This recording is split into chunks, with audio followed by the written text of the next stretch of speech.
year, and I guess it's the challenge of this year's Young Farmer of the Year.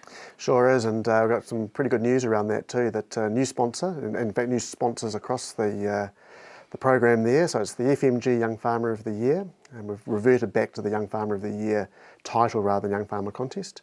And yeah, really looking forward to a great year.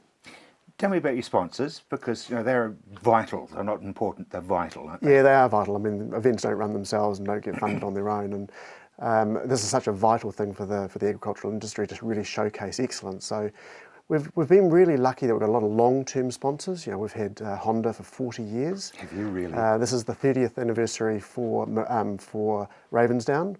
But yeah, for FMG, taking on the principal sponsor role is awesome for us.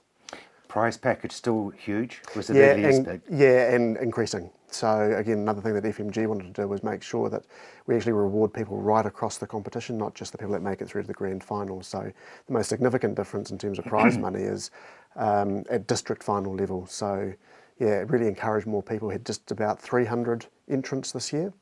And they entered, of course, without knowing we'd increase the prize pack, so that's always a good sign.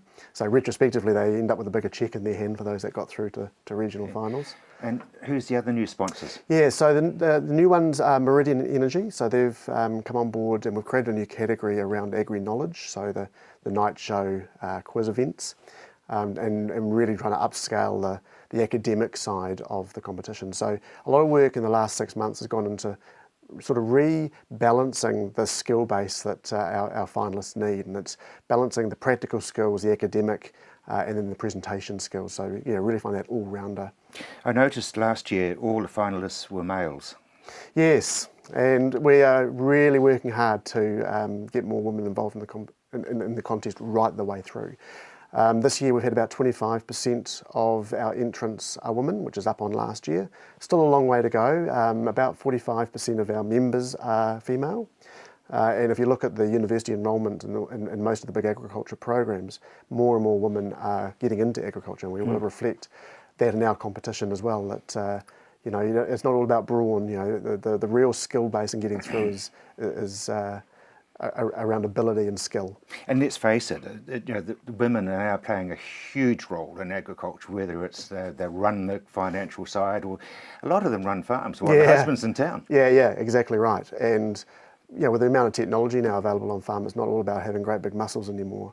And the business side of it, as farms have become businesses, then yes, you definitely see the relationship on farm quite different to our parents' generation, where he made all the decisions and she made the scones.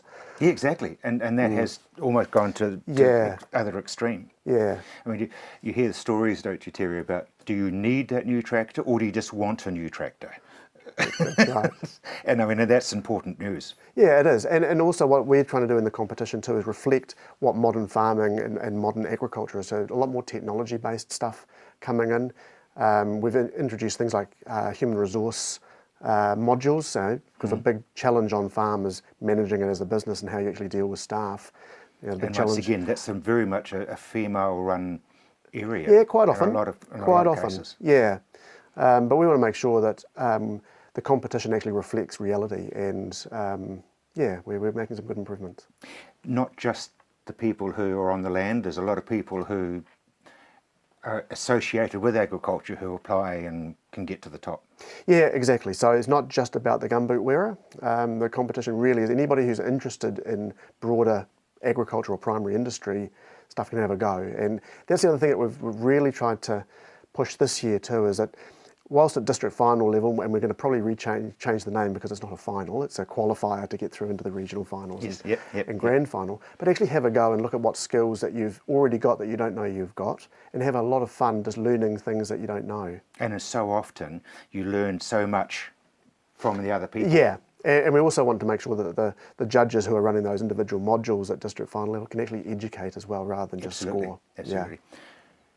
Lower down the ranks, you've got schools? Yep, so Teen Ag for high school aged students and agri kids, and we've really, it's amazing, schools haven't gone back yet, but we've already got a lot of interest already for the first couple, and our first one starts on the 20th of February. If we waited till schools come back, would be a bit late, but there's a lot of interest already for the first two upper northern regional finals. So yeah, we're hoping this year to break records. We did last year with our student numbers. As you remember, South Island won all 3 categories last year. Yes, we were very lucky. Yeah, so it'll be interesting. I think it's a lot more keenly contested this year. Yeah, the North Islanders will be looking and saying, hey, hang on, you guys don't own agriculture. Yeah, and another development is, again, lifting that standard for teen ag to be a junior young farmers level rather than a senior agri-kids level. Yep. So a lot more machinery and modules that actually are a lot more challenging. So the step up once you turn, or you can actually enter district finals from 16 if you really wanted to, but to step up from teen ag to young farmer contest, we want to make that a little bit easier and encourage more young people to have a go earlier on. When you talk to a lot of the people that get through to grand final of the Young Farmer of the Year contest, they say, gosh, I wish I'd tried this earlier. I'm getting to the age where I can't enter anymore, but if I'd started 5 years earlier, and that's what we want these teen ag kids to aspire to. And you've got your littlies, you've got your primary school guys. Yeah, and they're cute, aren't they? Like, they really love it. And the big thing for us is just to engage that excitement. Yeah. You know, if you can capture their imagination, and we're certainly getting out to a lot more schools that aren't just rural based.